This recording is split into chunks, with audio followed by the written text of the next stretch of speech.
Hi hello సలాం welcome to blogger Vijay. WordPress ద్వారా ఒక బ్లాగ్ని స్టెప్ బై స్టెప్ ఎలా క్రియేట్ చేయాలి అనుకునే వాళ్ళ కోసం ఈ వర్డ్ప్రెస్ 2020 కోర్స్ అనేది చాలా బాగా యూజ్ అవుతుంది. ఈ పర్టికులర్ కోర్స్ని బిగినర్ ఫ్రెండ్లీగా క్రియేట్ చేయడం జరిగింది. ఎవరైతే వర్డ్ప్రెస్ ద్వారా ఒక బ్లాగ్ని క్రియేట్ చేయాలి అనుకుంటారో, ఎవరికైతే ఎటువంటి టెక్నికల్ నాలెడ్జ్ లేదో అటువంటి వాళ్ళందరికీ కూడా ఈ కోర్స్ అనేది చాలా చక్కగా యూజ్ అవుతుంది. ఈ వీడియోలో ఏమేమి టాపిక్స్ ఉంటాయో తెలుసుకుందాము. ముందుగా ఈ కోర్స్కి సంబంధించినటువంటి కోర్సు డీటెయిల్స్ అనమాట. అంటే ఈ పర్టికులర్ కోర్సులో ఏ లెసన్స్ ఉంటాయి, ఏ లెసన్స్లో ఏ టాపిక్స్ గురించి డిస్కస్ చేసుకుంటాం అనే దాని గురించి చెప్పడం జరుగుతుంది. ఆ తర్వాత అసలు వర్డ్ప్రెస్ అంటే ఏంటి, వర్డ్ప్రెస్ని ఎందుకు యూజ్ చేయడానికి ఎక్కువ మంది ఇష్టపడుతుంటారు, అదేవిధంగా వర్డ్ప్రెస్ని యూజ్ చేయడానికి మనకి ఏమేమి కావాలి అనేటువంటి టాపిక్స్ గురించి ఈ పర్టికులర్ ఇంట్రడక్షన్ వీడియోలో మనం తెలుసుకుందాము. ముందుగా కోర్స్కి సంబంధించిన డీటెయిల్స్ కనుక చూసుకున్నట్లయితే ఈ కోర్సులో మొత్తం 17 లెసన్స్ని ప్లాన్ చేయడం జరిగింది. ఈ 17 లెసన్స్ని మనం ఇనీషియల్గా డిస్కస్ చేయబోతున్నాం అనమాట. బేసిక్స్ ఈ 17 లెసన్స్లో ఏంటి అంటే బేసిక్స్ని కవర్ చేయడం జరుగుతుంది. ఈ 17 లెసన్స్ని యూజ్ చేసుకొని ఒక బ్లాగ్ని స్టెప్ బై స్టెప్ ఎలా క్రియేట్ చేయాలో ఈ 17 లెసన్స్ని కనుక ఫాలో అయితే వాళ్ళకి చాలా ఈజీగా అర్థమవుతుంది. ఈ కోర్స్ గురించి నేను మళ్ళీ ఇంకొకసారి చెప్తున్నాను. ఎటువంటి కోడింగ్ లేకపోయినా, ఎటువంటి టెక్నికల్ నాలెడ్జ్ లేకపోయినా కూడా వర్డ్ప్రెస్ ద్వారా ఒక బ్లాగ్ని చాలా ఈజీగా క్రియేట్ చేసుకోవడానికి ఈ వర్డ్ప్రెస్ 2020 కోర్స్ ఇన్ తెలుగు అనేది చాలా చక్కగా యూజ్ అవుతుంది.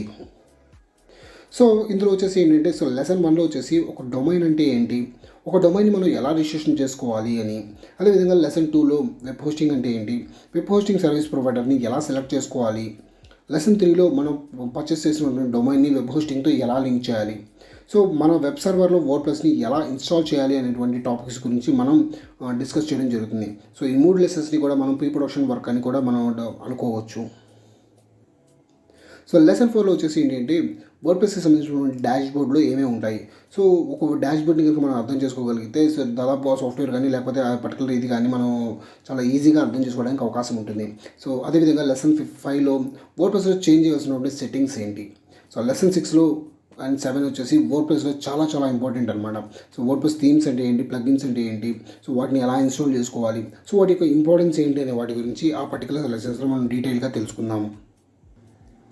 నెక్స్ట్ వచ్చేసి వరుసగా ఒక బ్లాగ్ పోస్ట్ని ఎలా క్రియేట్ చేయాలి, ఒక బ్లాగ్ పేజ్ని ఎలా క్రియేట్ చేయాలి, వర్డ్ప్రెస్లో మెనూస్ ఏంటి, మెనూస్ని ఎలా క్రియేట్ చేయాలి, సైడ్ బార్లో ఉండేటువంటి విడ్జెట్స్ని మనం మన బ్లాగ్ కోసం ఎలా యాడ్ చేయాలి, వర్డ్ప్రెస్ థీమ్ని ఎలా కస్టమైజేషన్ చేసుకోవాలి, బేసిక్ అనమాట. మై బ్లాగ్ కోసం ఒక కాంటాక్ట్ పేజ్ని ఎలా క్రియేట్ చేయాలి అని చెప్పి వరుసగా లెసన్ 8 నుంచి 13 వరకు మనం డిస్కస్ చేసుకోవడం జరుగుతుంది. తర్వాత బోనస్ లెసన్స్ కింద మీకు ఒక 4 లెసన్స్ని ప్రొవైడ్ చేయడం జరుగుతుంది. మీ యొక్క బ్లాగ్ యొక్క కంటెంట్ని ఎస్యూ ఫ్రెండ్లీగా ఎలా క్రియేట్ చేయాలి, మీ బ్లాగ్ని మొబైల్ వర్షన్కి ఎలా ఆప్టిమైజ్ చేయాలి, మీ యొక్క బ్లాగ్లో ఉన్నటువంటి ఇమేజెస్ని ఆ ఇమేజెస్ సర్వర్ యొక్క స్పీడ్ని లేదా పేజ్ లోడింగ్స్ టైంని ఎలాగా తగ్గించాలి అనే వాటి గురించి ఈ లెసన్స్ అనేవి కవర్ చేయడం జరుగుతుంది. ఈ పర్టికులర్ లెసన్స్ ద్వారా మీకు ఏంటంటే ఒక బ్లాగ్ని బేసిక్ ఎస్ఈఓతో కూడా మీకు లింక్ చేయడం జరుగుతుంది. ఈ బేసిక్ ఎస్ఈఓని యూజ్ చేసుకొని మీరు మీ యొక్క బ్లాగ్ని ఎస్ఈఓ ఫ్రెండ్లీగా క్రియేట్ చేసుకోవచ్చు. ఈ బోనస్ లెసన్స్ అనేవి మీకు చాలా బాగా యూజ్ అవుతాయి. వర్డ్ప్రెస్ అంటే ఏంటి? వర్డ్ప్రెస్ అనేది ఒక కంటెంట్ మేనేజ్మెంట్ సిస్టమ్ అనమాట. ఈ వర్డ్ప్రెస్ అనేది ఒక ఓపెన్ సోర్స్ సాఫ్ట్వేర్. ఈ వర్డ్ప్రెస్ని మనకి ఫ్రీగా వర్డ్ప్రెస్ ఆర్గనైజేషన్ వాళ్ళు మనకి ప్రొవైడ్ చేయడం జరుగుతుంది. ఈ వర్డ్ప్రెస్ని యూజ్ చేసుకొని మనం ఎటువంటి బ్లాగ్నైనా లేదా ఎటువంటి వెబ్సైట్ అయినా మనం చాలా ఈజీగా క్రియేట్ చేయొచ్చు. వరల్డ్లో క్రియేట్ చేసేటువంటి 30% వెబ్సైట్స్ అన్నీ కూడా వర్డ్ప్రెస్లోనే చేయబడ్డాయి అంటే వర్డ్ప్రెస్ అనేది ఎంత పాపులర్ సిస్టమో అర్థం చేసుకోవచ్చు. ఈ వర్డ్ప్రెస్ని PHP ప్రోగ్రామింగ్ లాంగ్వేజ్లో డిజైన్ చేయడం జరిగింది. ఈ వర్డ్ప్రెస్ ఎప్పటికప్పుడు అప్డేటెడ్ వర్షన్స్ని వీళ్ళు వర్డ్ప్రెస్.ఆర్గనైజేషన్ వాళ్ళు మనకి ప్రొవైడ్ చేయడం జరుగుతుంది. ఈ వర్డ్ప్రెస్ని యూజ్ చేసుకుని మనం ఎలాంటి బ్లాగ్స్, ఎలాంటి వెబ్సైట్స్ అయినా కూడా మనం చాలా ఈజీగా టెక్నికల్ నాలెడ్జ్ లేకుండా క్రియేట్ చేయవచ్చు. వర్డ్ప్రెస్ని ఎందుకు ఎక్కువ మంది ఇష్టపడుతుంటారు? వర్డ్ప్రెస్ని ఎక్కువ మంది ఇష్టపడటానికి ఒకే ఒక రీజన్ ఏంటంటే ఎటువంటి టెక్నికల్ నాలెడ్జ్ లేకపోయినా కూడా వాళ్ళ యొక్క బ్లాగ్స్ని, బిజినెస్ వెబ్సైట్స్ని ఈజీగా క్రియేట్ చేసుకోగలరు. అంతేకాకుండా వర్డ్ప్రెస్కి ఉన్నటువంటి సపోర్ట్ అనేది చాలా ఎక్కువగా ఉంటుందన్నమాట. వరల్డ్ వైడ్గా ఉన్నటువంటి డెవలపర్స్ థీమ్స్ అండ్ ప్లగిన్స్ని వర్డ్ప్రెస్ కోసం కాంట్రిబ్యూట్ చేస్తూ ఉంటారు. దీనివల్ల ఏంటంటే మీకు ఏమైనా ప్రాబ్లం వచ్చినా లేదా ఏమైనా ఒక డౌట్ ఉన్నా దాన్ని క్లారిఫై చేయాలన్నా, రెక్టిఫై చేసుకోవాలన్నా మీకు వరల్డ్ వైడ్గా ఉన్నటువంటి డెవలపర్స్ అవైలబుల్లో ఉంటారు. అంతేకాకుండా మీకు వర్డ్ప్రెస్ సంబంధించిన ట్యూటోరియల్స్ ఇంటర్నెట్లో కానీ లేదా యూట్యూబ్లో కానీ కొన్ని వేల లక్షల ట్యూటోరియల్స్ అనేవి అవైలబుల్లో ఉన్నాయి. కాబట్టి మీ ప్రాబ్లం అనేది ఈజీగా రెక్టిఫై అవ్వడానికి లేదా సాల్వ్ చేసుకోవడానికి చాలా చాలా హెల్ప్ఫుల్ అవుతుంది. సో ఈ యొక్క రీజన్తోనే ఎక్కువ మంది బ్లాగర్స్ కానీ లేదా డిజిటల్ మార్కెటర్స్ కానీ వర్డ్ప్రెస్ని ఇష్టపడుతుంటారు. వర్డ్ప్రెస్ని యూజ్ చేసుకొని ఒక బ్లాగ్ని కానీ లేదా ఒక వెబ్సైట్ని కానీ క్రియేట్ చేయాలంటే మనకి ఏమేమి కావాలి?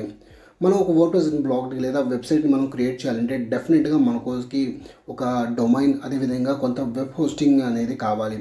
సో డొమైన్ అంటే ఏంటంటే మన బ్లాగ్కి సంబంధించిన నేమ్ అనమాట. వెబ్ హోస్టింగ్ వచ్చేసి ఏంటంటే సర్వర్ స్పేస్ అనమాట. సో ఇవి రెండు ఉంటేనే మనం సెల్ఫ్ హోస్టెడ్ వర్డ్ప్రెస్ బ్లాగ్ని మనం క్రియేట్ చేయగలము. సో ఈ బ్లాగింగ్ వర్డ్ప్రెస్ కోర్స్ అనేది మీకు చాలా హెల్ప్ఫుల్ అవుతుంది. సో ఈ కోర్సులో మరిన్ని అప్డేట్స్ అనేవి వస్తూనే ఉంటాయి. సో వాటిని మీరు మా ఇన్స్టాగ్రామ్ అకౌంట్ నుంచి లేదా మా సోషల్ మీడియా అకౌంట్స్ ఫాలో అవ్వడం ద్వారా వాడు ఎప్పటికప్పుడు వచ్చేటువంటి అప్డేట్స్ అనేవి మీరు పొందవచ్చు.